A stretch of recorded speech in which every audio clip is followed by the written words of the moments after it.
রাধে রাধে বন্ধুরা, আশা করছি সবাই ভালো আছো। আজকে সকালে স্নান করার আগে আমি বাইরে বেরিয়ে দেখছিলাম বৃষ্টি পড়ে থাকার জন্য দিনটা খুব শান্ত হয়েছিল। এখানে আমাদের মামিওরা রান্নার জন্য রেডি করছিল, আর তারপর আমি ঝটপট করে স্নান করার জন্য চলে যাই। এখানে আমি স্নান করে চলে আসি, আর তোমাদের বাইরে দেখিয়ে দিই বৃষ্টি পড়ে থাকার জন্য দিনটা খুব হাওয়া দিচ্ছিল আর শান্ত শান্ত ছিল। এখানে আমি একটা ফল দেখতে পাই। এটা কি ফল আদেও না সবজি বুঝতে পারছিলাম না। যদি এটাকে খেয়ে হসপিটাল যেতে হয়, থাক বাবা, নামটা জেনে থাকলে প্লিজ বলো তো দেখি একটু। আর এখানে আমি আমাদের একটা দাদুর বাড়িতে যাই। এখানে বলতে গেলে মানে দাদুর বাড়ি আমাদের দাদুর একটা ভাইয়ের বাড়ি। এখানে আমাদের দিদা একটা ফানি ভিডিও দেখে হাসছিল।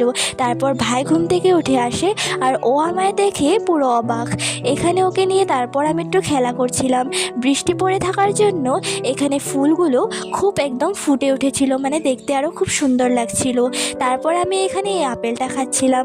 ভাই এটাকে দেখে খেতে চাইছিল, কিন্তু এটাকে ওকে দেওয়া যাবে না, এটা ওর গলাতেই লেগে যেতে পারে।